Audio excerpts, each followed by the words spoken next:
जो भी, वो ज्यादा से ज्यादा न्यूरोथेरेपी में डाइजेस्टिव सिस्टम पे हुआ है, उसके ज्यादा से ज्यादा ट्रीटमेंट्स,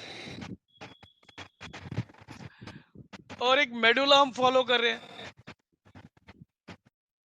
जी बराबर है ना। जी अच्छा, मेडुला है तो खाली पूरे ब्रेन के लिए तो है नहीं। 60 जो 12 ब्रेन की नर्व्स है, 12 यानी कि cranial nerve। क्रेनियल नर्व्स जो है, उनके प्रति हम फॉलो करते हैं। अच्छा, उसके बाद में हमारी 31 पेयर्स आती है, दूसरी नर्व्स, जो स्पाइनल नर्व्स के सेंट्रल नर्वस सिस्टम के अंतर्गत स्पाइनल नर्व 31 पेयर आती है, क्रैनियल नर्व 12 आती है। तो हमने अभी सिर्फ क्रैनियल नर्व के प्रति मेडुला यूज करते हैं, जी 31 पेयर के प्रति कहाँ यूज करते हैं। समझ में आपको? जी आपने करा है उसमें। हाँ, है मेरे पास है। तभी तो 23 टाइप्स ऑफ पैरालिसिस हम ठीक कर पा रहे हैं ना। ओके। पैरालिसिस का मतलब ये है, कुछ पैरालिसिस जो है वो ऐच्छिक पैरालिसिस, जो मोटर नर्व सिस्टम में होता है, जो मोटर नर्व्स डैमेज होते हैं, जी उसमें ऑटोनोमिक नर्वस सिस्टम के अंतर्गत सिस्टमिक जो आता है, पैरासिस्टमिक, ऐसे उसमें 3 पार्ट है। तो उसके जरिए हमें करना होता है। तो चैप्टर आएगा तो आपको अवश्य सिखा, क्योंकि अभी ये चैप्टर मस्कुलर सिस्टम से जुड़ा हुआ है। समझ में आपको? इसका मतलब जल्दी नंबर आ जाएगा। नहीं, अभी मैं कोशिश कर रहा हूँ कि आपका आज के स्केलेटल को, क्या स्केलेटल सिस्टम को पूरा करने की, पूरी तो नहीं होगी क्योंकि उसकी आधी तो ब्रेन में रहेगी ना, उसका स्टिमुलेशन आना और उसका जो भी है। अभी तो आप खाली मसल्स की प्रॉपर्टीज देख रहे हैं, मसल्स का फंक्शन देख रहे हैं, मगर वो जस्ट डिसफंक्शन होगा और क्यों होगा, और उसके कंट्रोल जो है वो ब्रेन पे है। आप समझ में आया? भले जी वो वॉलेंट्री मसल्स है, मगर कंट्रोल तो ब्रेन से ही है, जी जी सेंट्रल नर्वस सिस्टम से ही है। अभी आधा अधूरा सेंट्रल नर्वस सिस्टम नहीं सिखाया जा सकता। जी आप देखो, हमारे शरीर से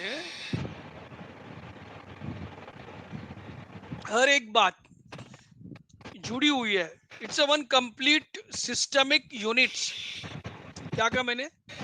it's a body is a complete systemic unit है। ये एक यूनिट है जिसकी बहुत सारे सिस्टम्स है। सारे ही आपस में इंटरलिंक्ड हैं, एक दूसरे पे यस, डिपेंड भी हैं। यस, नहीं, हाँ, एक दूसरे पे डिपेंड होना और एक दूसरे को कोऑर्डिनेट करना, यही सपोर्ट भी कार्य है। करना। हाँ। अच्छा, आ गए, मैं चालू कर दूं? सर वो इंटर्नशिप का पूछ रहा था, जिन्होंने सीखा हुआ जैसे हमने सीखा हुआ, लेकिन कुछ नई चीजें सीखना चाह रहे हैं जैसे, तो उसके लिए कुछ व्यवस्था करिए ना। नहीं, मेरे पास कोई रहने खाने पीने की व्यवस्था ही नहीं।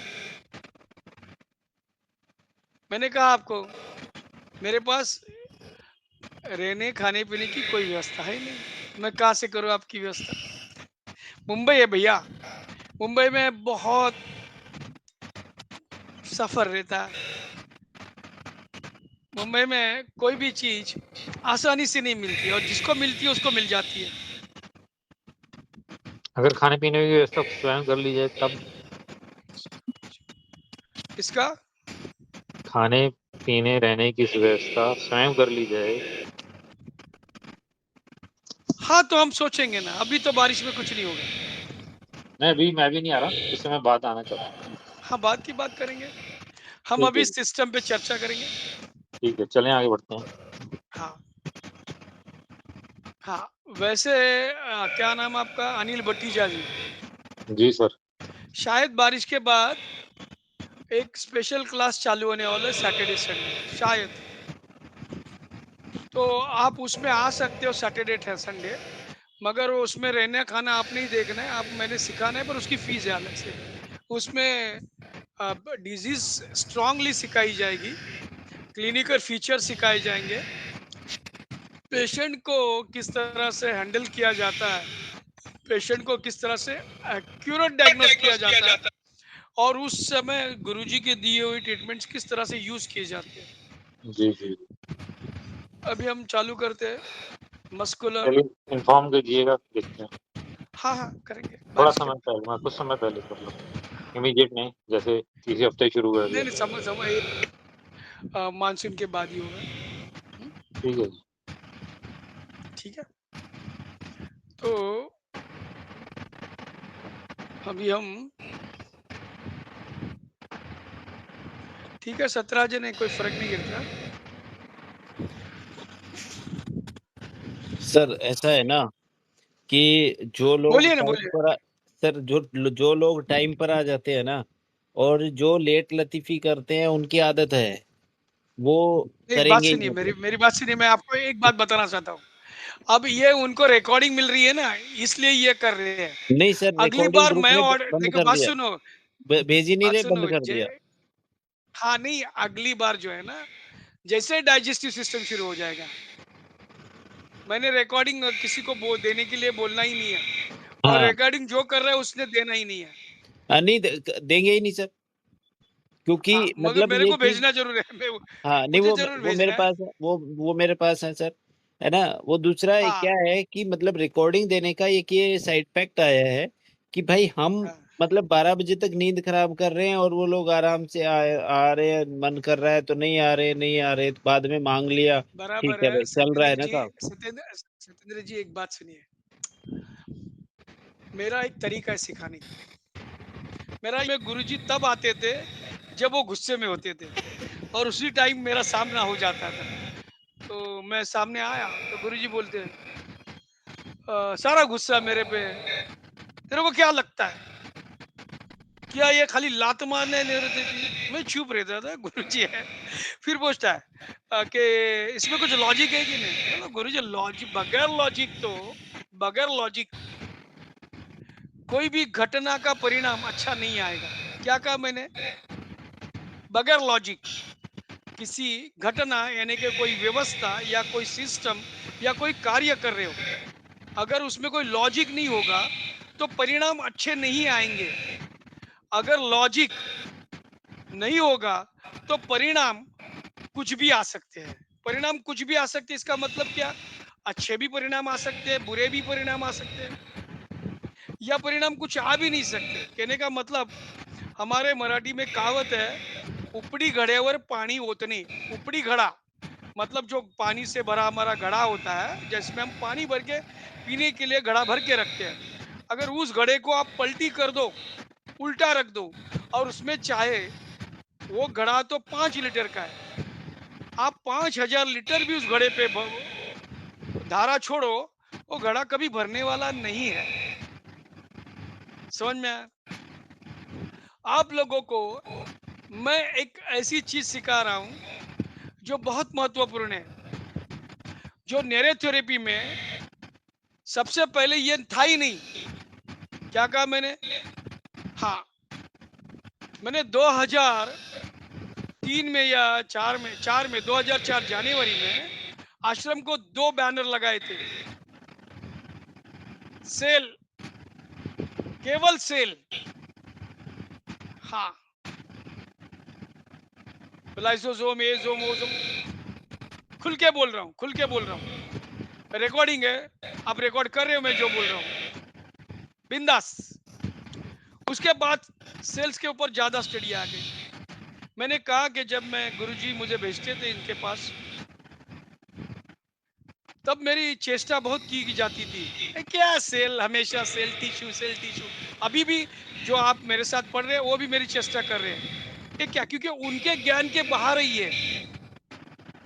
मगर अगर आपको मेडिकल साइंस में स्पेशलिटी करनी है तो आपको सेल माइक्रोबायोलॉजी, सेल बायोकेमिस्ट्री सीखनी ही पड़ेगी, वरना आप केवल कंपाउंडर है।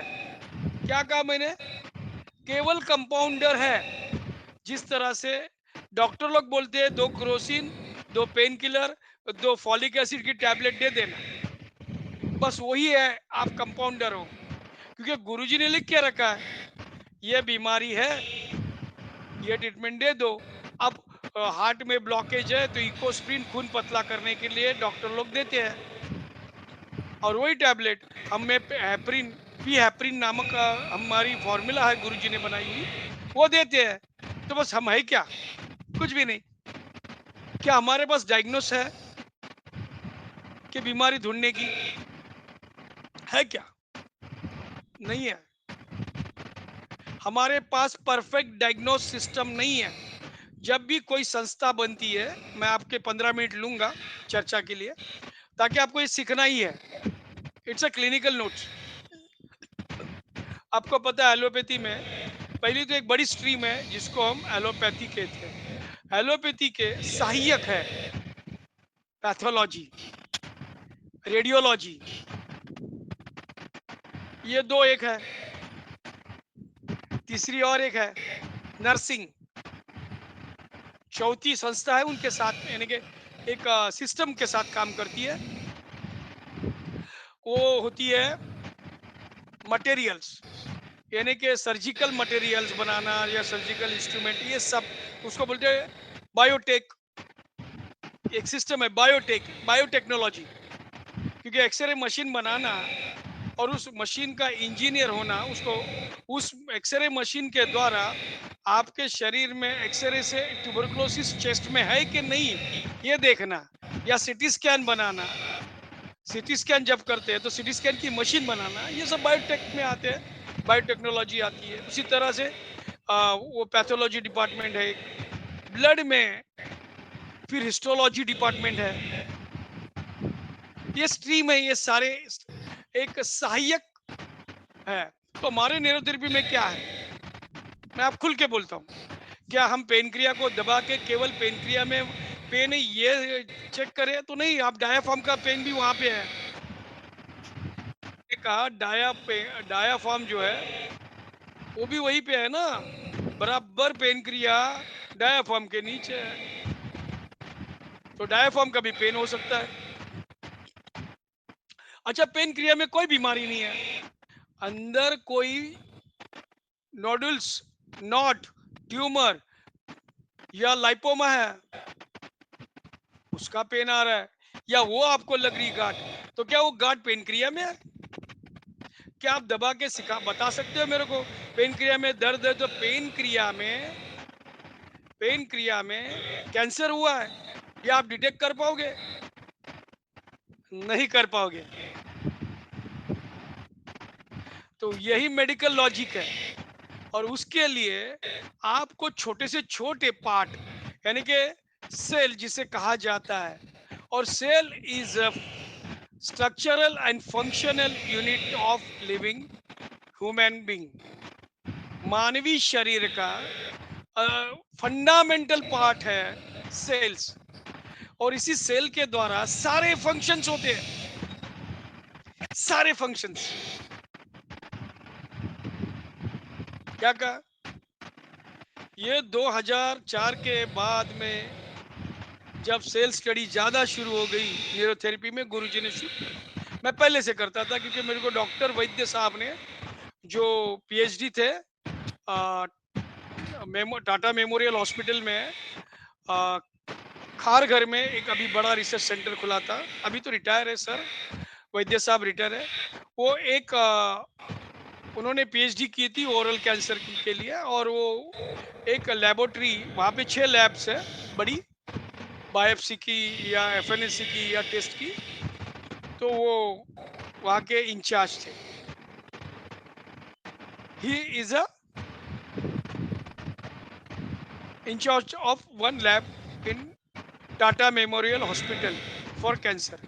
टाटा मेमोरियल हॉस्पिटल आशिया में नंबर 1 हॉस्पिटल है, चाइना, रशिया, ये सब बाजू में है, बड़ी बड़ी पर Tata hospital is a big hospital और बहुत ही सटीक हॉस्पिटल है कैंसर के लिए।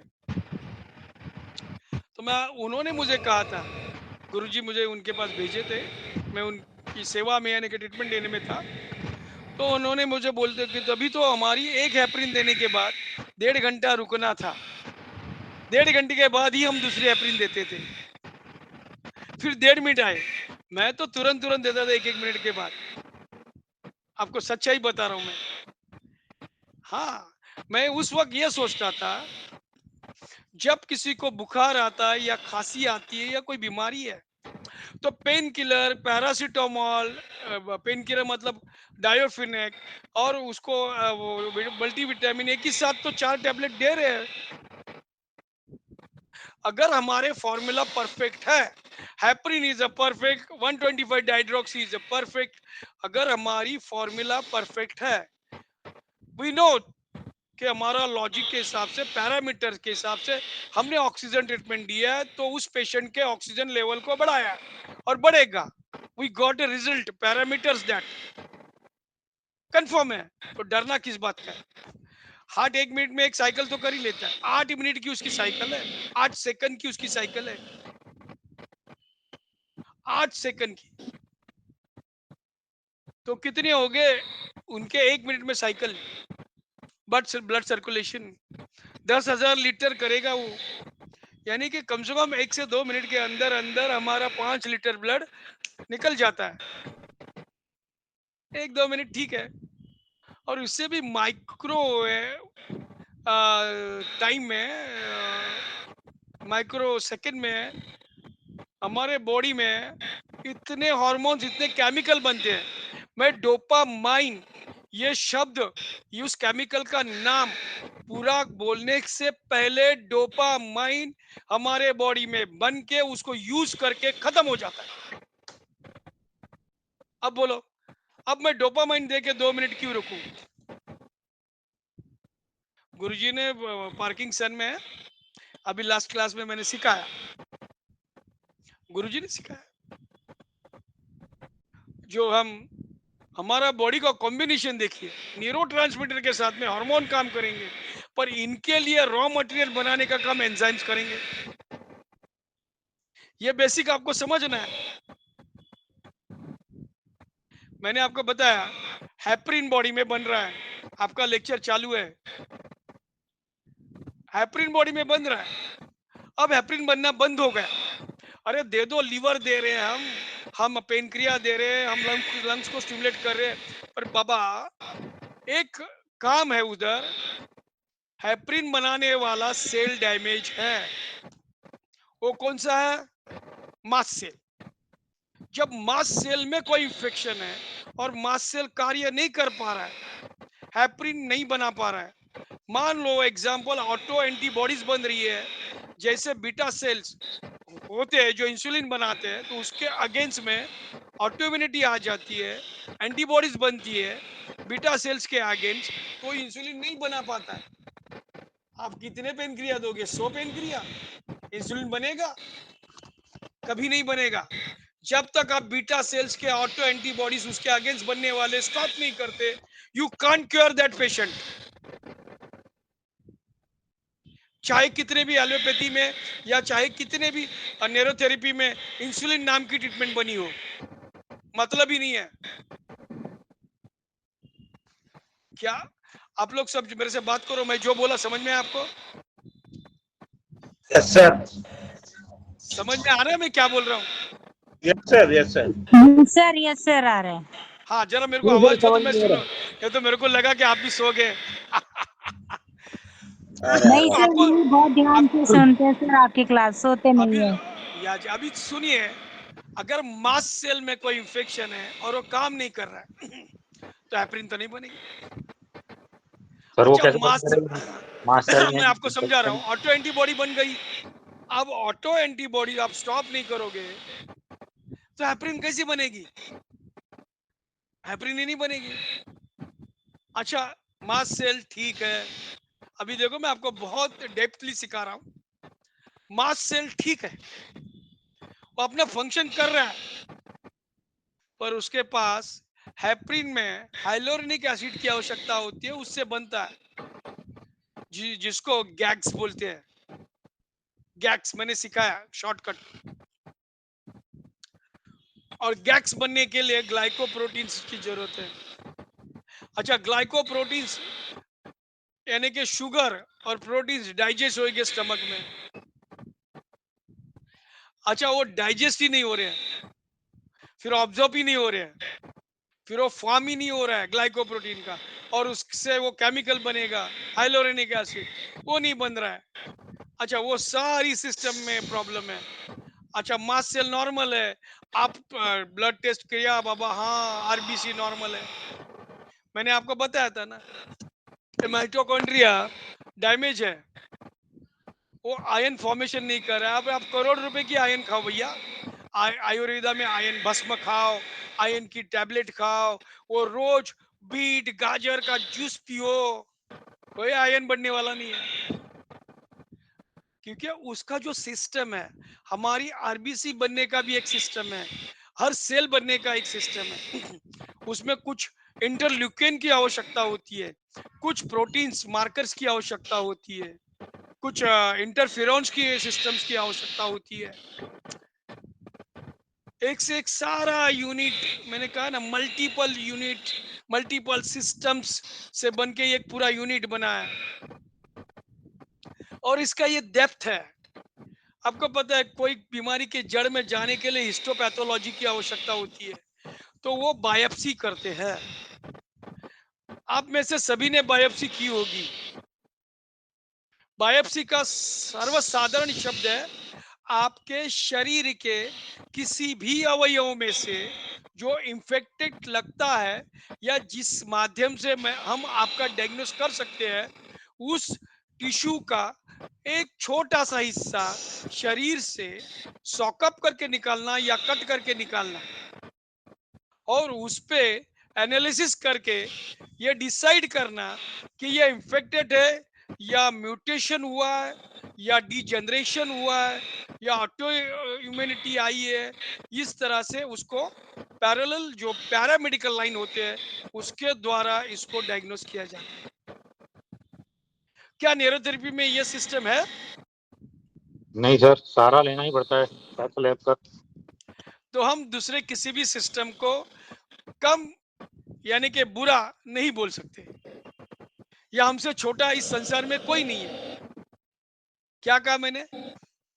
हमसे छोटा कोई संसार में नहीं, इसका मतलब हम बहुत छोटे हैं। बस चींटी बन के शक्कर खाओ, हाथी बन के लकड़ा क्यों खोलते तोड़ते हो? जी जी समझ में आया?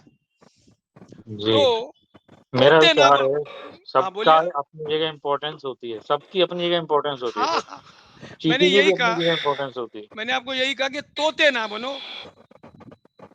तोते ना बनो। मैं ये नहीं कह रहा कि डॉक्टर बनो, मैं कहता हूँ एक अच्छा न्यूरोथेरेपिस्ट बनो। क्या कहा मैंने? जी सर। न्यूरोथेरेपी आपकी ऑटो इम्यून डिजीज के लिए the number one in this world, according to my knowledge. In auto immune disorder में न्यूरोथेरेपी से अच्छा कार्य अभी तक मैंने देखा नहीं कोई थेरेपी करती है।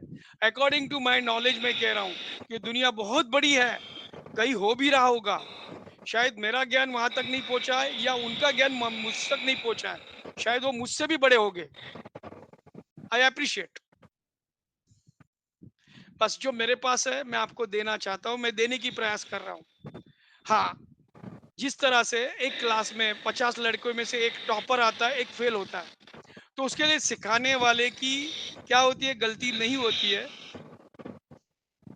ठीक है, तो ये जो हमारा मेडिकल साइंस है, एलोपैथी के साथ में गुरुजी ने मर्ज किया हुआ है। गुरुजी ने पहले कोशिश की थी आध्यात्मिक की ओर से। गुरुजी बड़े हरि के भक्त थे, बहुत बड़े भक्त थे। इस युग में हर पल हरि का नाम लेते थे, और जितना भी उनके मेहनत का भी फल मिलता था उन्हें बोलते हरि की कृपा हो गई। कोई पेशेंट ठीक भी हो जाए उनके मेहनत से, तो भी बोलते ये सारी मेरे हरि की कृपा है, मेरे हरि ने ठीक किया। और आज जो हम पे कृपा है, वो सर्वश्रेष्ठ हरि भक्त गुरु जी की कृपा है, ठीक है। तो हमें ये जब तक सेल का फंडामेंटल यूनिट सेल नहीं समझेगा और टिश्यू नहीं समझेगा, हम आगे नहीं जा पाएंगे। इसीलिए तो मैं आपको इतना समय दे रहा हूँ सिखाने का। अरे सिस्टम तो ऐसे उड़ जाएंगे गुरुजी, एक एक दिन में सिस्टम ठीक हो, पूरी की पूरी हो जाएगी, क्योंकि बाकी रिसर्च तो है ही नहीं न्यूरोथेरेपी में। डाइजेस्टिव सिस्टम ही ज्यादा लंबी खींची हुई है और उसी के आधे से ज्यादा ट्रीटमेंट उसी के बने हुए हैं।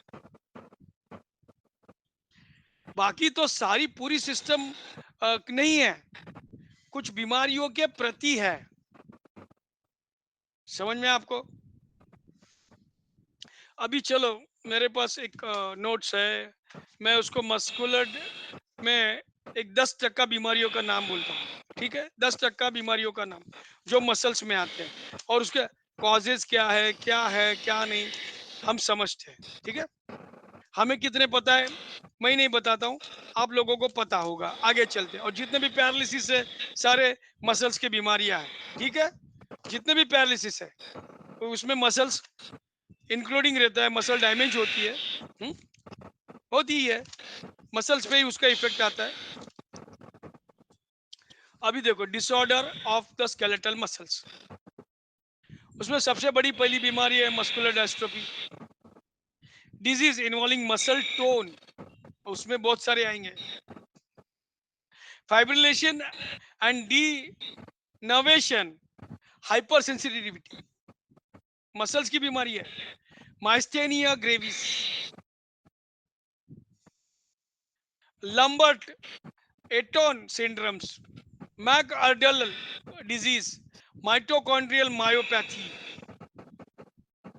नेमालिन मायोपैथी, ये मुख्य 8 बीमारी है।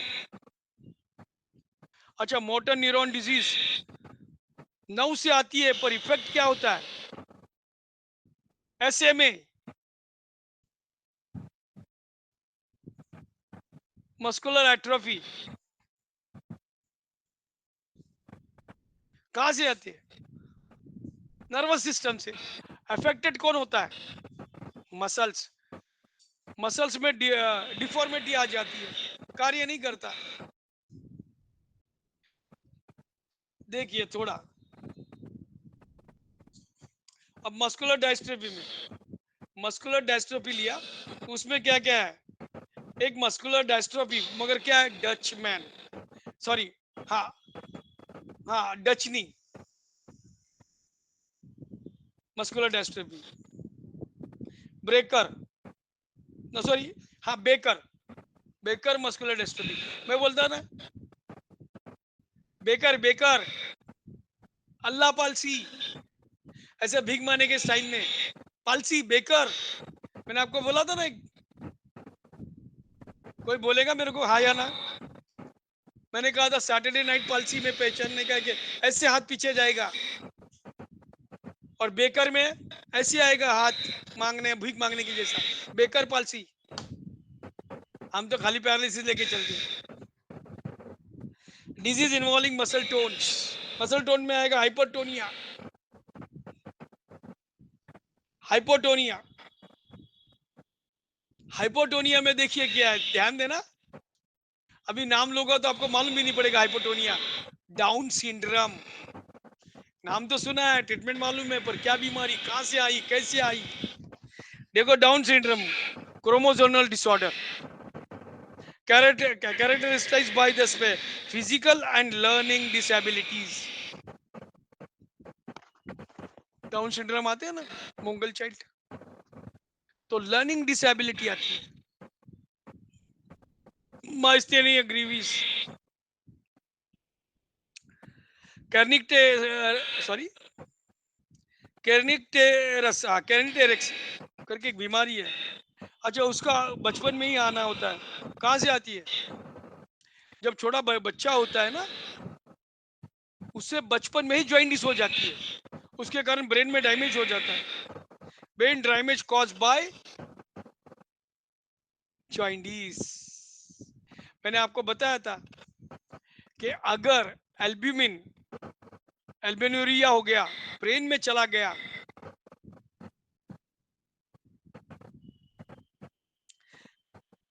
Congenital cerebral ataxia, incoordination, muscle dystrophy, congenital hypothyroidism, congenital hypothyroidism गुरुजी सिखाते थे, गुरुजी ने ये सब सिखाया हुआ है। बोलते थे कि पहले 1 साल में ब्रेन की पूरी तरह से डेवलप नहीं होती, मगर अगर थायराइड में प्रॉब्लम है तो वो डेवलप अधूरी रहेगी ब्रेन की। तो हाइपोथायरॉयडिज्म अगर कंजेनिटली है तो क्या करेंगे? Hyper vitaminosis, vitamin D hyper है,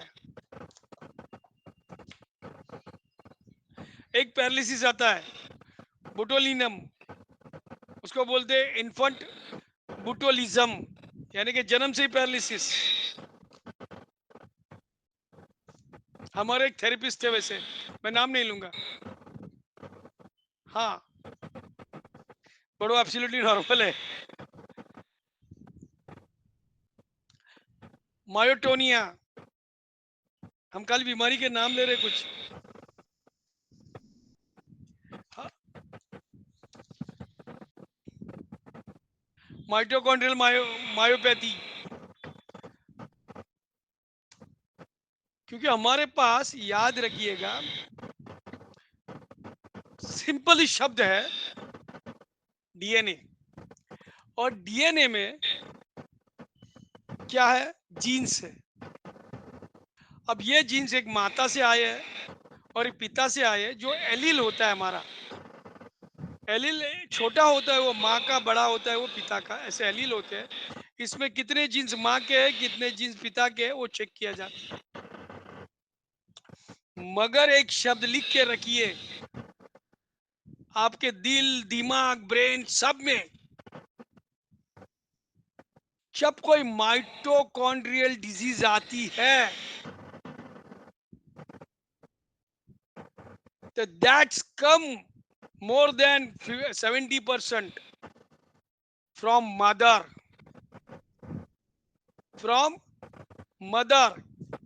अभी रिसर्च हो रहा है, बहुत रिसर्च हो रहा है। तो जरूरी नहीं जेनेटिक डिसऑर्डर माँ फादर से ही आएगा, मदर से भी आएगा। अगर मदर के पास डायबिटीज है तो चाइल्ड में भी आ सकता है। इन प्रेगनेंसी मदर वॉज इसलिए बोला कि वो टेम्परेरी भी गैस्ट्रेशन डायबिटीज होती है, यानी कि प्रेगनेंसी के टाइम में समय पे आती है। उस समय उस बच्चे में, उस फिटस में डेवलपमेंट कम होती है, कंजेनिटल डिफेक्ट आते हैं। इसीलिए हमें पूरा जोर देना चाहिए उस सेल पे और उस टाइनी फंक्शंस पे, और उसके साथ उसमें इंग्रेडिएंट्स, उसके साहित्य क्या है बनाने के लिए। तो आप परफेक्ट न्यूरोथेरेपिस्ट हो गए, तभी जाके हमारे परम पूजनीय डॉक्टर लाजपत राय मेहरा गुरुजी के आत्मा को शांति मिलेगी। क्या कहा मैंने? शांति। उन्हें वह सच्ची श्रद्धांजलि होगी, वह सच्ची श्रद्धांजलि होगी एक गुरु के लिए। जब गुरु अपना ज्ञान देता है, उस ज्ञान को और आगे बढ़ाओगे तो वह गुरु फक्र, प्राइड, वो बोलते हैं ना, महसूस करेगा आपके प्रति और स्वयं के प्रति कि मेरा शिष्य बहुत बढ़िया बना। तब उनका अहंकार, उनका गर्व, उनका अभिमान क्या होता है? उनके शिष्य, जैसे द्रोणाचार्य के शिष्य अर्जुन। अच्छा, उस समय बहुत सारे गुरु थे, हम द्रोणाचार्य को क्यों याद करते हैं महाभारत के प्रति? अच्छा, द्रोणाचार्य के शिष्य तो बहुत सारे थे। रामकृष्ण परमहंस जी, रामकृष्ण परमहंस, ये उनकी पदवी है अध्यात्म की। पर जब स्वामी विवेकानंद को याद करते हैं तो रामकृष्ण परमहंस को भी याद करते हैं। मैं क्षमा चाहता हूँ, रामकृष्ण परमहंस जी का और स्वामी विवेकानंद जी का जो ओरिजिनल नेम है मुझे नहीं मालूम, ये तो उनके अचीवमेंट है, जिसे किसी को हम भारत रत्न कहते हैं, तो ये इनके आध्यात्मिक अचीवमेंट है। हम अभी मसल शुरू कर रहे हैं, पौना घंटा गया तो आज के बाद किसी को भी ये नहीं मिलेगी। अभी हम मसल्स के बारे में है, तो ये जो स्केलेटल मसल है उसके बारे में सारे पोजीशन, उसके फंक्शंस मैंने आपको बताए। मगर एक इसकी ऐसी प्रॉपर्टी है कि वो कॉन्ट्रैक्ट कब होता है, ये बहुत जानना जरूरी है। इतने प्रोटीन बताए, ये बताए, वो बताए, ठीक है, तो उसमें हम थोड़ा देखते हैं।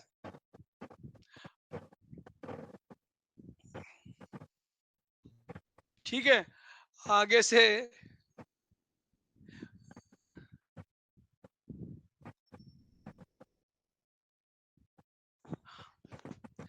अभी यहाँ तक तो हमारा हो चुका था, तो अब हम अभी डेपली पढ़ना जा रहे हैं।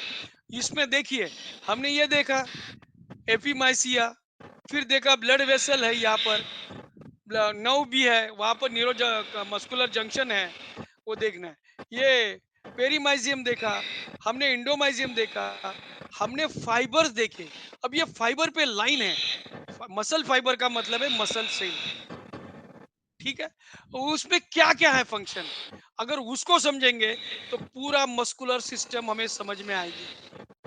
अभी तो हम खाली देख रहे थे, जब हम कभी कोई लड़का लड़की देखने जाते हैं तो गोरी है, काली है, ऊंची है, नाटी है, और लड़की भी वही देखती है कि गोरा है, काला है, बैंक बैलेंस कितना है, घर है नहीं है, क्या करता है, ये सब। अब ये सब देख रहे थे, मगर एक्चुअल उसके गुण क्या है, वो क्या कर सकता है, और उसके गुणों के द्वारा वो क्या अचीव कर पाता है, वो ये मसल फाइबर में हम सीखेंगे कि मसल्स का एक्चुअल कार्य क्या है, एक्चुअल फंक्शन क्या है, उसके द्वारा इस शरीर को क्या लाभ होता है। ठीक है, अभी हमने खाली उसके इमेजेस देखे, फोटो देखा, गोरा है, अच्छा है, चलो, नहीं नहीं, अभी उसके गुण देखेंगे, और जब गुण देखेंगे तभी तो पास करेंगे ना। चलते, अभी हम फाइबर देखिए, ध्यान देखिए, अब इस फाइबर के लिए हम स्टडी कर रहे हैं। ये फाइबर क्या कर रहा है, मैं सबसे विनती कर रहा हूं, किसी को भी आप कोई भी मेरी लेक्चर की कोई भी वीडियो नहीं देंगे। जो एब्सेंट है, चाहे कोई भी कार्य उसका हो, किसी के शादी में गया, किसी के बर्थडे में गया, दैट इज उन्होंने तय किया कि लेक्चर से ज्यादा वो जरूरी था। ठीक है, आगे चलते हैं।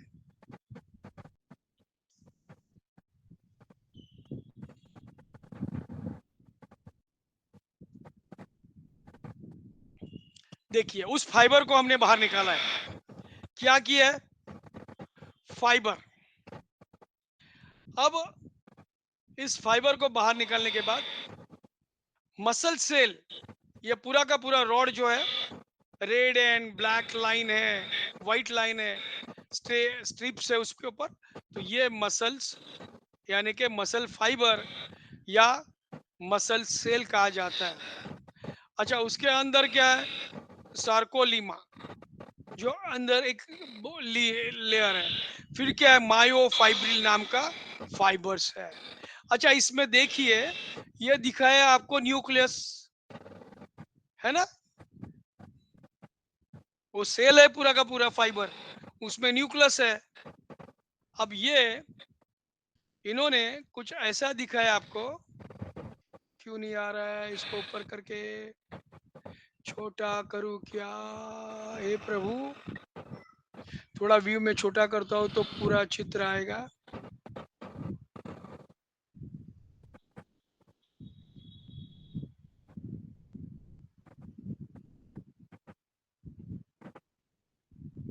अभी पूरा आ गया। ये एक कौन है, हाँ, ये पूरा का पूरा एक फाइबर है। अब उसको थोड़ा और छोटा करके नीचे दिखाया गया है। ये जो रेड दिख रहा है आपको, इसके बीच में एक सफेद लाइन नहीं दिख रही है, मगर उसी को नीचे थोड़ा सा इस पूरे फाइबर में से ये मायोफाइब्रिल है, ये निकाला दिया गया। अब ये मायोफाइब्रिल्स मतलब उस सेल के अंदर फाइबर्स है, वो मायोफाइब्रिल्स निकाला है।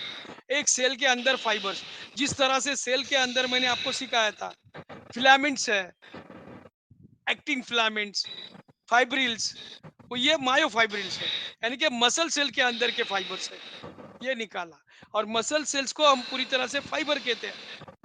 ये निकाली हुई है ये चीज, ये दिख रही है आपको, ये चीज यहाँ निकाल के रखी है, ये में ये ऊपर दिखाया गया है।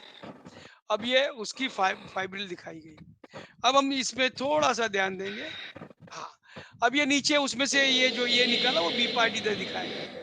अब ये है ए बैंड। क्या होता है A band? Rubber band, rubber को रबर बैंड कहते हैं खींचने का, तो इसको ये बैंड कहते हैं। मैं कोशिश कर रहा हूँ सिंपल से, इसको बोलते हैं आई बैंड। ये जो ब्रैकेट दिखा है इसको आई बैंड। देखो इस आई बैंड में क्या है, व्हाइट वाला पोर्शन ज्यादा है और एक ब्लैक लाइन है। इधर रेड ए बैंड में क्या है, रेड वाला पोर्शन ज्यादा है और एक व्हाइट है। अच्छा, यहाँ पर ये बाजू में आपके सफेद पोर्शन ज्यादा है और बीच में एक ब्लैक लाइन है, उसको कहा गया है जेड लाइन। देखो यहीं पे आप सीखोगे कि मसल कॉन्ट्रैक्ट कैसी होती है और खुलती कैसी है, रिलैक्स कैसी होती है। ये जरूरी है, ये इसका मेन फंक्शन है या मेन एक्टिविटीज है, इसके द्वारा ये सारी करता है। यहां पर है एच जोन, ये ठीक है। हम आगे चलते हैं।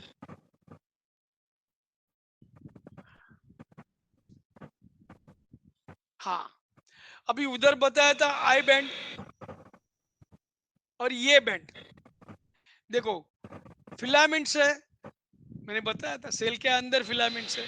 तो एक्टिंग फिलामेंट्स क्या है, ये नीली वाली लाइनें, और जो ये नीले वाली लाइनें हैं ये जेड लाइन को अटैच है।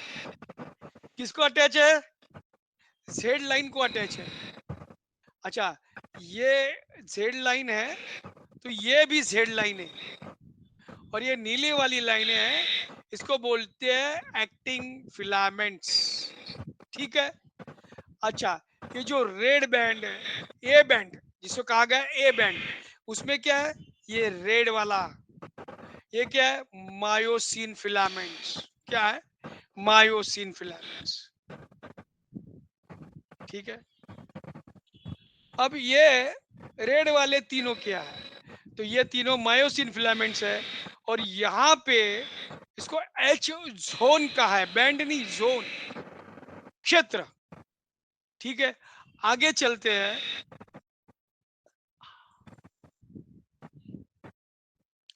देखो ये जो इनकी कंडीशन है, ये मसल रिलैक्स है, ये मसल कैसा है, रिलैक्स है। अब मसल कॉन्ट्रैक्ट होने के बाद इस उस फाइब्रिल, जो मायोफाइब्रिल दिखाया मैंने आपको, उसके अंदर की बातें बता रहा हूँ, वो जब सारे होंगे तो फिर सारा का सारा मसल, ये है कॉन्ट्रैक्शन, मसल्स का कॉन्ट्रैक्शन। तो मसल का कॉन्ट्रैक्शन क्या हो गया बी में, देखो ये हमारे क्या है, मायोसिन फिलामेंट्स, ब्लू वाले क्या है, एक्टिन फिलामेंट्स। अच्छा, ये कॉन्ट्रैक्ट हो चुका है ना। देखो सार्कोमेर इन रेस्टिंग मसल्स कौन है जो ऊपर वाला ये दिखाया, बी वाला क्या है, कॉन्ट्रैक्टेड मसल्स, कौन सा है, बी, ये मसल कॉन्ट्रैक्ट हो गए। अच्छा, इन समय मायोग्लोबिन होता है, कहा इसमें मायोग्लोबिन है, वो ऑक्सीजन प्रोवाइड करता है।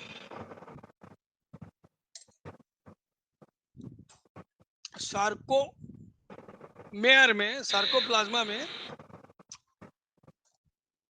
क्या होता है, sarcoplasmic reticulum. Sarcoplasmic reticulum calcium provide करेंगे कॉन्ट्रैक्शन के लिए। कौन करेगा? Sarcoplasmic reticulum. और जब ग्लोबुलिन आएगा तो ऑक्सीजन आएगा साथ में, ऑक्सीजन आएगा साथ में। फिर एटीपी, वहां पर माइटोकॉन्ड्रिया है, वो एटीपी प्रोड्यूस करेंगे। और उस दौरान जब हमारे सोमैटिक नर्वस सिस्टम, ब्रेन से, सेंट्रल नर्वस से जो एसिटाइल कोलाइन आके उसको स्टिमुलेशन देगा, क्योंकि ये सभी की आवश्यकता है, सभी की।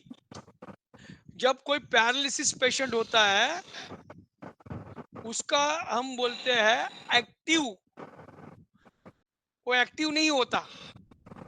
और जो फिजियोथेरेपी करती है वो ऐसे मार के ऐसा ऐसा एक्सरसाइज, ये उसको हम जिंदा रखते हैं, पैसिव पैसिव लिटा के हिला के उसका ब्लड सर्कुलेशन बढ़े, उसकी एक्टिविटी बढ़े। पर हम नर्वस सिस्टम को उस समय ठीक नहीं कर पा रहे। और न्यूरोथेरेपी इसी हर टाइप के पैरालिसिस में ठीक कर देती है, क्योंकि वो ब्रेन पे कमांड रखने का नॉलेज रखती है, केवल न्यूरोथेरेपी। और न्यूरोथेरेपी के द्वारा ही हम कोई भी मसल्स की बीमारी ठीक कर सकते हैं। समझ में आया? तो ये जब वो अंदर चले गए हैं, तो अंदर कैसे चले जाएंगे? तो ये जो मायोफिलामेंट्स है ना, इनको यहाँ एक ऐसे प्रोजेक्शन बाहर आए हुए हैं, उसको हेड बोलते हैं। क्या बोलते हैं? हेड। और हेड इस ब्लू लाइन यानी के एक्टिन फिलामेंट को जकड़े हैं। तो ये स्लाइडिंग प्रोसेस होती है, ये एक साथ में अंदर एक ऐसे ओवरलैपिंग हो जाते हैं, तो मसल कॉन्ट्रैक्ट होता है। और जब वो स्टिमुलेशन, एक्शन पोटेंशियल स्टिमुलेशन आती है ब्रेन से कि भाई आपको कॉन्ट्रैक्ट होना है और फिर रिलैक्स। देखो, दोनों का एक काम होता है, कॉन्ट्रैक्शन और रिलैक्सेशन। जैसे एक साइकिल होती है वैसे इनकी भी साइकिल होती है, पर ये हमारे इच्छिक है, यानी कि वॉलेंट्री है। इसलिए जब ट्रेन में जा रहे हैं, हमको जब कोई खतरा है तो हम अपने एक हाथ से अपनी पूरी बॉडी को उससे जकड़ देते हैं, किसी सपोर्ट से ऐसे पकड़ के रखते हैं। तो ये डिपेंड, क्योंकि ये आपका विल है। मगर ये सिस्टम कार्डियक सिस्टम में नहीं चलती, क्योंकि there are not voluntary muscle, they all muscles are involuntary. आपका जो स्मूथ मसल्स है यानी कि विसरल मसल्स है, वो सारे के सारे कैसे है? इनवॉलेंट्री है। केवल स्केलेटल मसल वॉलेंट्री है, इसलिए उसकी साइकिल में आप कुछ बदलाव ला सकते हो।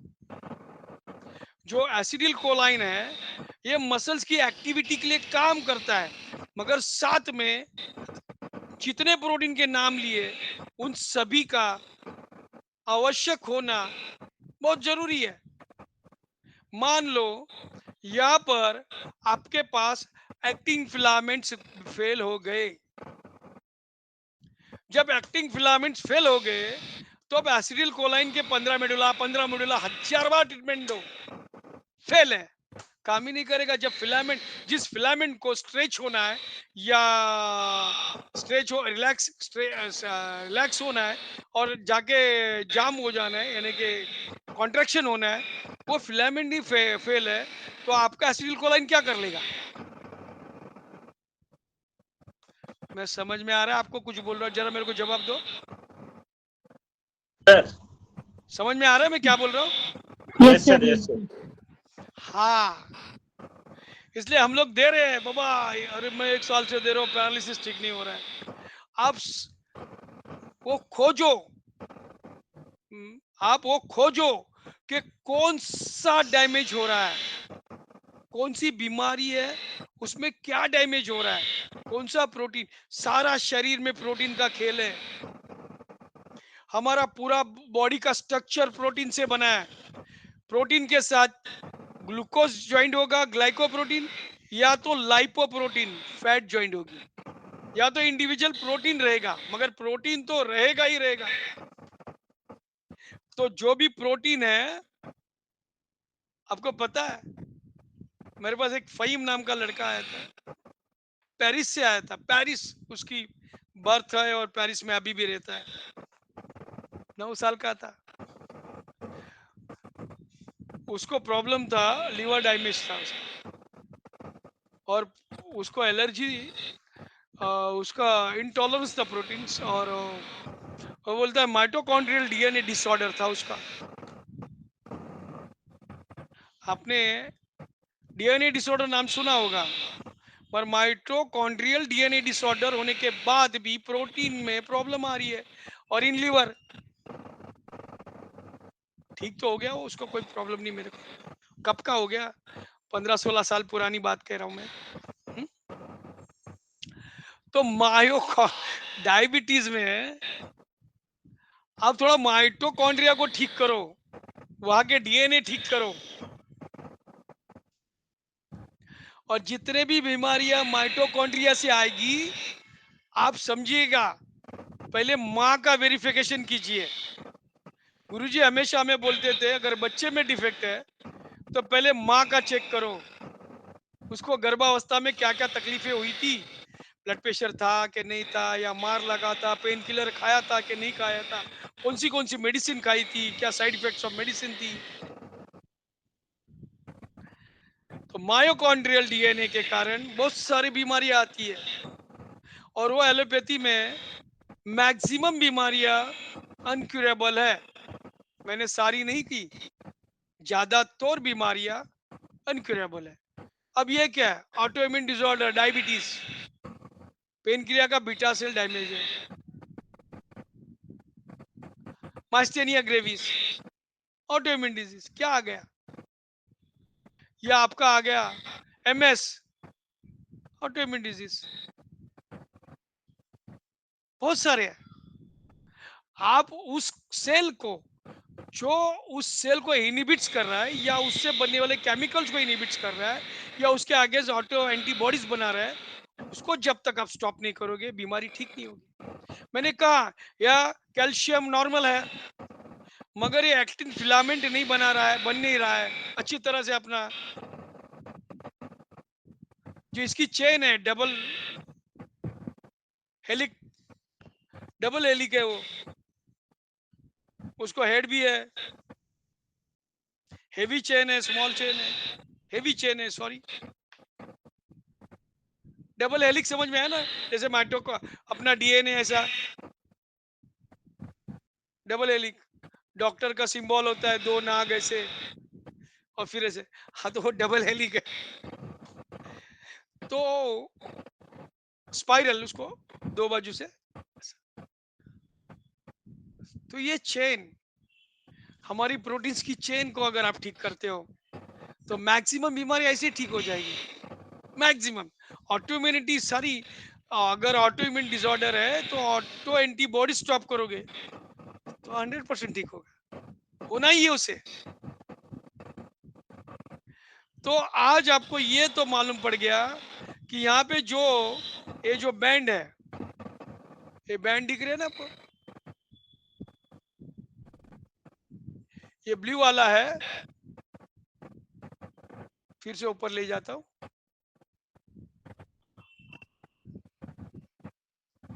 देखो, आई बैंड और ये बैंड।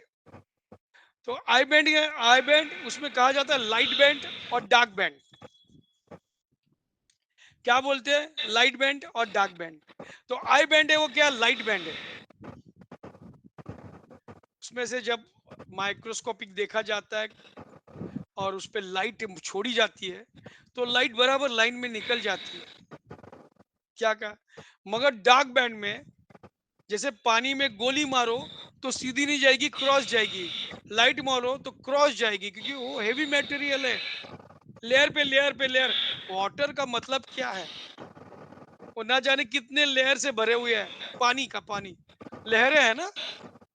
हाँ, तो ये एक ए बैंड को डार्क बैंड कहा जाता है, आई बैंड को लाइट बैंड कहा जाता है। समझ में आया?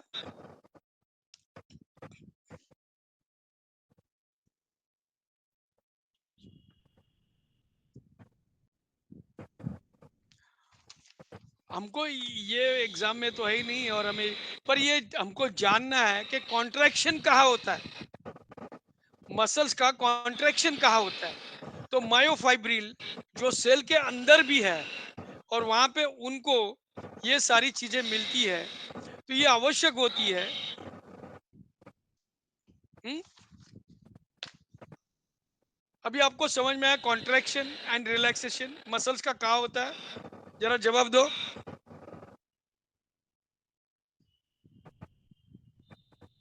कोई जवाब दे भैया। Yes sir. हाँ, समझ में आया आपको कॉन्ट्रैक्शन और रिलैक्सेशन, मसल कॉन्ट्रैक्शन क्या है? Yes sir. ये देखो, मायोफिलामेंट्स है यहाँ पर, एक्टिंग फिलामेंट्स, मायोफिलामेंट्स। मैं ये अभी खड़ा है, वहां मैंने आड़ा करके दिखाया था आपको। समझ में आ रहा है आपको? ये जी सर। सार्कोमेर के अंदर बताया हुआ है सर आपको। हुँ? तो ये याद रखिए कि मसल एक्चुअल में फाइब्रिल, मायोफाइब्रिल जो सेल के अंदर है, वहां पर ये फंक्शन होता है। और कम से कम इस फंक्शन के लिए ये 4-5 चीजें बहुत जरूरी है, सभी चीजें जरूरी है, पर कैल्शियम होना जरूरी है कॉन्ट्रैक्शन के लिए। जब तक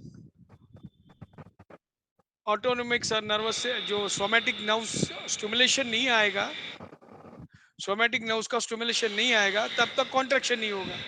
और स्टिमुलेशन तो आ रहा है, वहां कोई बीमारी है ही नहीं। अगर यहाँ फिलामेंट में प्रॉब्लम है तो भी रिलैक्सेशन और कॉन्ट्रैक्शन नहीं होगा। बैंड में प्रॉब्लम है, आगे चल के देखेंगे प्रोटीन डेफिशिएंसी है कि कई लोगों को चाइनीज ही खाना है, हक्का नूडल ही खाना है। तो हम क्या करें? किसी को यही गुरुजी कहते थे, मैं क्षमा चाहता हूँ क्योंकि गुरुजी की कुछ आदतें हो गई है। ऑब्वियसली जो माता पिता करेंगे उसको फॉलो तो करेंगे बच्चे। तो गुरुजी बोलते थे चामड़ा नहीं खाना चाहिए, बराबर है। तो उसी तरह से आपको हाई प्रोटीन अगर वेजिटेरियन से मिलता है तो that is the live protein. Dietary fibres आपको ज्यादा खाने चाहिए मसल्स के लिए। डाइटरी फाइबर्स आपको किस में ज्यादा मिलेंगे? अरे बहुत सस्ता है, सर बहुत ही मसल्स के सस्ता लिए है। तो प्रोटीन होता है ना। हाँ, मसल्स के लिए तो प्रोटीन जरूरी है ना। हाँ, तो मैंने कहा ना, मैं प्रोटीन पे ही आ रहा हूँ। नहीं, प्रोटीन होता है, सही बात है।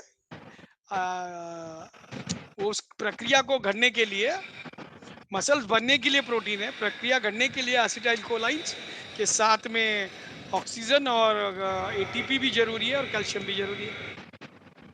बहुत सारे, मैं तो एक टिपिकल चीजें आपको बता रहा हूँ।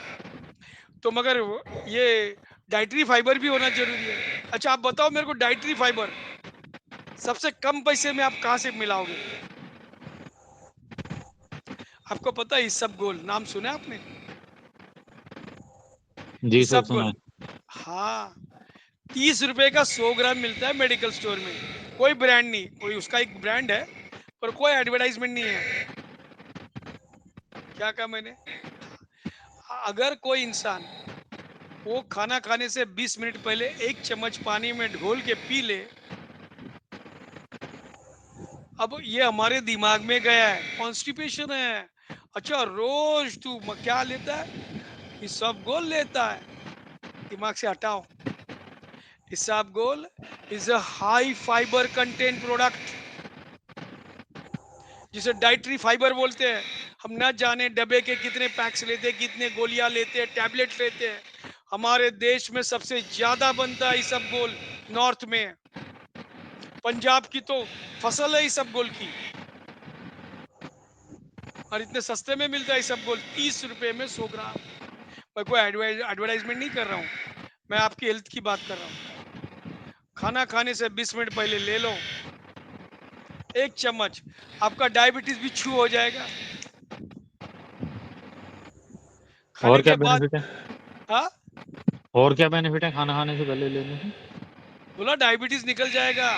डाइटरी फाइबर जो आप पागल की तरह एप्पल खा रहे हो, ये खा रहे हो, महंगे चीजें खा रहे हो, ये सस्ती चीज है और 100% है तीनों डाइटरी टाइम लेना है फाइबर। सर? वो तीनों टाइम लेना है, ब्रेकफास्ट लंच डिनर से ना पहले? ना, only lunch and dinner. Okay. 3 महीना लेके तो देखो, मेरे को बताना 3 महीने बाद आपको कैसे लगता है, मैं क्यों इतना एक्टिव हूँ।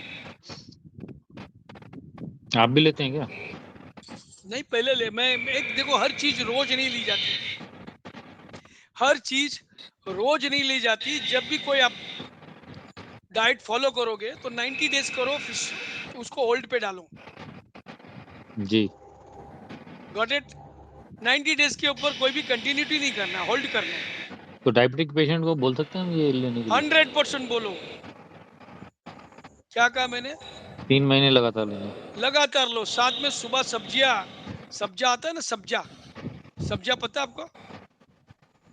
सब्जियां? सब्जी? सब्जा, सब्जा जो काली सीड्स आती है, पानी में डालोगे तो फूल जाती है, ओके ओके। शरबत में होती है, फालूदा में होती है। चिया सीड की तरह होता है ना वो काला? हाँ, वो 10-15 ठीक है। मिनट में तो फूल जाता है अच्छी तरह से। जी जी। सुबह सुबह खाली पेट लेने को बोलो डायबिटीज वाले को, और अपनी ओके। ट्रीटमेंट दो। देखो, डायबिटीज को ठीक करने के लिए आपको पहले वेरीफाई करना पड़ेगा उसका डायबिटीज कहाँ से आया है। जेनेटिक है, या पेनक्रिया को मार लगा है, या पिट्यूटरी एबनॉर्मल है, यानी कि उसका फंक्शन एबनॉर्मल है।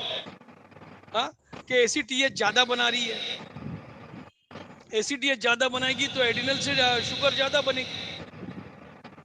एडिनल से शुगर बनेगी मतलब ग्लूकोकॉर्टिसोल ज्यादा बनेगा। ग्लूकोकॉर्टिसोल ज्यादा बनेगा तो मोटापा आएगा। डायबिटीज वाला अगर पेट पेट मोटा है मतलब उसका वो एसीटी से है? चेक करना पड़ता है ना, जेनेटिक होएगा तो। जेनेटिक मैंने कहा क्या, बीमारी एक है पर नंबर ऑफ कॉजेस है। आपको कॉज ढूंढ के निकालना है, बीमारी वही ठीक हो जाएगी। क्या कहा मैंने? जी। मानो पी हेपरिन से परकिंज फाइबर ठीक होता है। मैंने अभी बताया, मैंने वही हार्ट की स्टडी की कि बोला यार परकिंज फाइबर फेल है, इसलिए ये स्पेस मेकर, ये मेकर सब बेकार है, और खाली पी हेपरिन से ठीक हुआ। उसको 2 ट्रीटमेंट है रोज के, एक पी हेपरिन देना, 5 मिनट के बाद दूसरा पी हेपरिन देना, घर जाना। 7 महीना यही ट्रीटमेंट दिया, परकिंज फाइबर ठीक हो गए। क्या ठीक हो गया? परकिंज पार्किंसन? फाइबर, परकिंज फाइबर जो इजेक्शन फ्रैक्शन जो होता है ना, वो उस पर ओके डिपेंड ओके। होता है। जब कार्डियोलॉजी आएगी तब हम बताएंगे, कार्डियक चैप्टर में।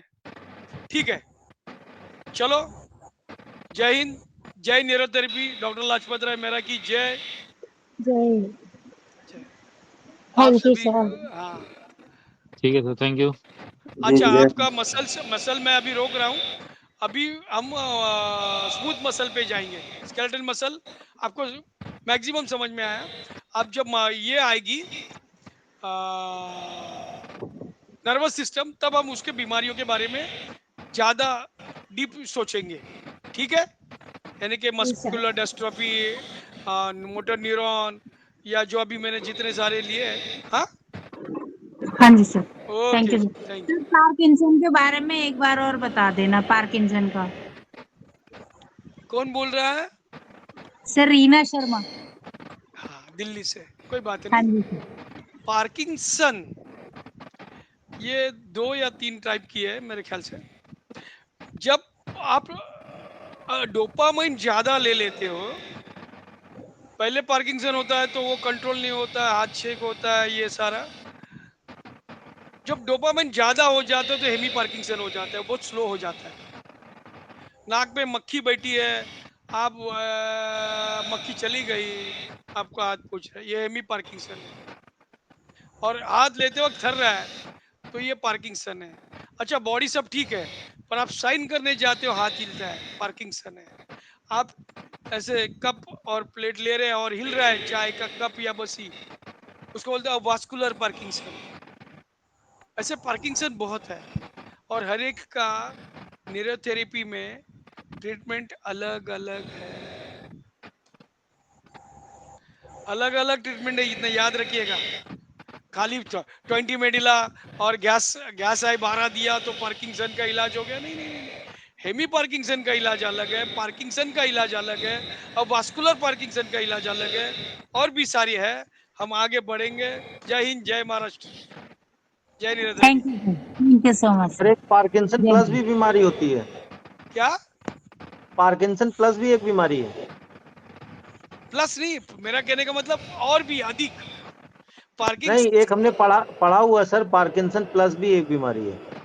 हाँ तो आप बताइए, हम भी आगे जाएंगे। मेरे पास ऐसा कोई पेशेंट नहीं आया था है। आगे चलते हैं। जब आएगी उस वक्त ना, उनकी एक सवाल था इसलिए हमने बोला था। मगर बहुत सारी ये है ना कि क्या बोलते उसको, अभी तो मसल्स, अभी हम स्टम, फिर जैसे ही हमारा कार्डियक, सॉरी, स्मूथ मसल्स का हमारा स्टडी शुरू हो जाएगा तो उसके साथ जीआई ट्रैक खत्म करेंगे। जीआई ट्रैक का मतलब है डाइजेस्टिव सिस्टम। फिर हम तुरंत उसके साथ कहाँ चले जाएंगे, रेस्पिरेटरी सिस्टम और एक्सक्रेटरी सिस्टम, यानी किडनी फंक्शंस, इसमें आएंगे। ये 3 सिस्टम में जो मसल्स लगे हैं वो मसल है हमारे पांडुरंग, वो मसल है हमारे स्मूथ मसल्स।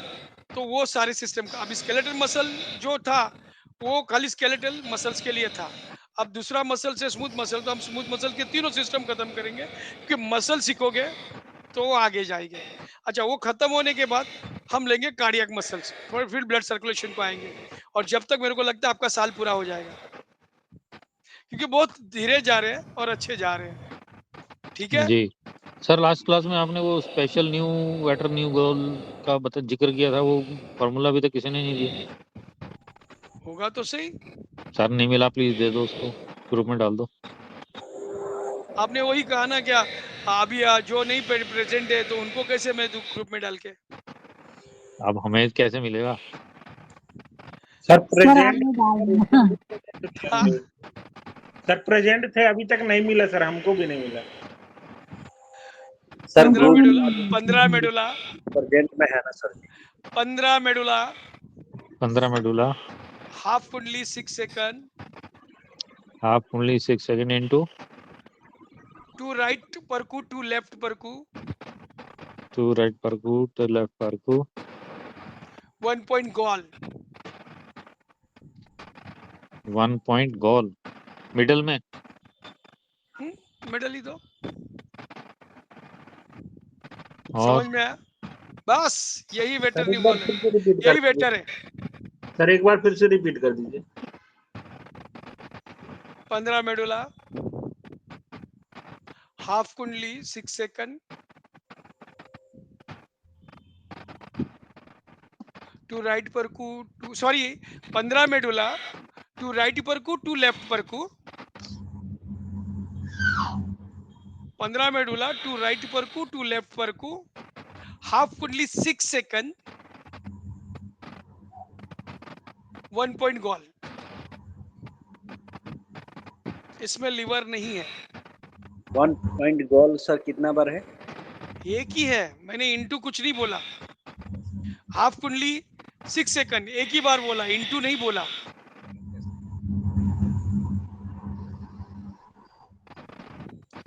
बस इतना ही है सर। यस। Thank you.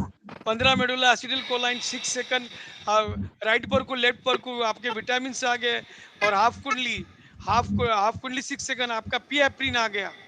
ये बिना ब्लड सर्कुलेशन कुछ काम नहीं होता, इतना याद रखो। और गॉल, हमको तो गॉल को ही उकसाना है, तो खाली 1 पॉइंट गॉल दिया। गुरुजी हमेशा कहते हैं बहुत लाइट ट्रीटमेंट हो।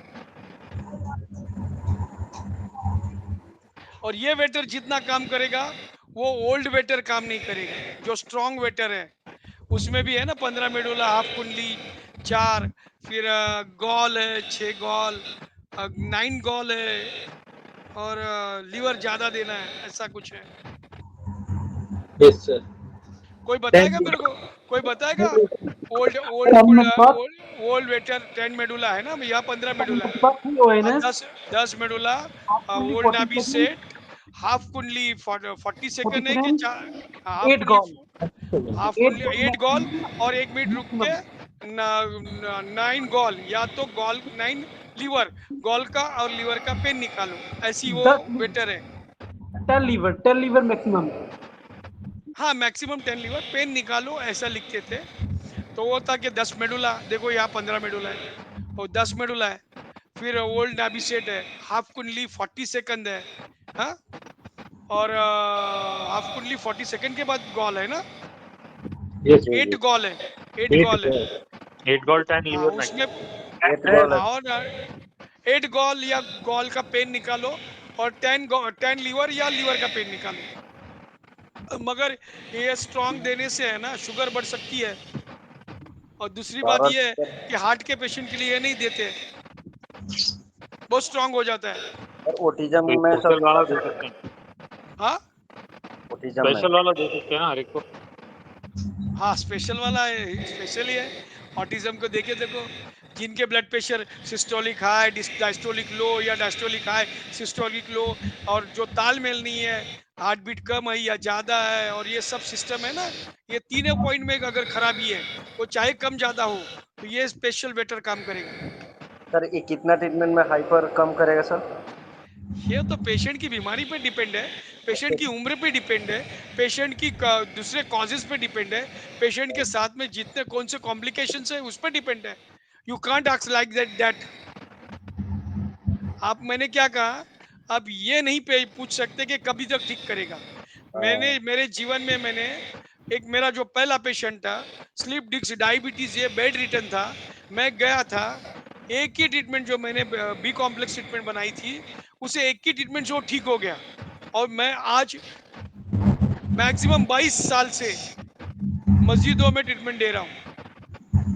आप यकीन करोगे, यानी कि मैं मस्जिद में ट्रीटमेंट दे रहा था, फिर उधर से उनके मेडिकल, खुद भी शिफा खाना में गया, फिर छाबड़ी बाजार मेडिकल, अंजुमन नल बाजार छाबड़ी बाजार मेडिकल सेंटर में गया। यानी कि 20-22 सालों में इनसे जुड़ा रहा मैं। अब कोरोना के बाद स्लो हो गया, सोचो। B complex treatment. एक ही ट्रीटमेंट बनाई थी और पेशेंट बेड रिटर्न से उठ के चलना शुरू कर दिया। सर वो भी बता दो, ये तो मेरे को बहुत जरूरी है। अच्छा, वो नेक्स्ट, अभी बहुत समय हो गया। आप बता दो प्लीज। अरे नेक्स्ट टाइम बता दूंगा, अवश्य बताऊंगा। आप बोल दो अभी ये कैसा बताया, ठीक है। ठीक है। मैं उस टाइम भी डाल सकता था, मगर मैं सबके लिए, जब कोई अटेंड ही नहीं कर रहा है, मैं अकेला जाग रहा हूँ 12:30-11 बजे तक। हाँ, हम लोग चलो, है ना सर साथ में, हम लोग तो है ही गुड है नाइट। आप। चलिए तो नेक्स्ट टाइम अभी, पूछ। हाँ चलो, अभी जो जुड़ेगा उसी को मिलेगा, ठीक ठीक है। है जी, थैंक यू। जी sir, thank you sir, thank you so much. Thank you sir. Thank you, good night. Thank you sir.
है।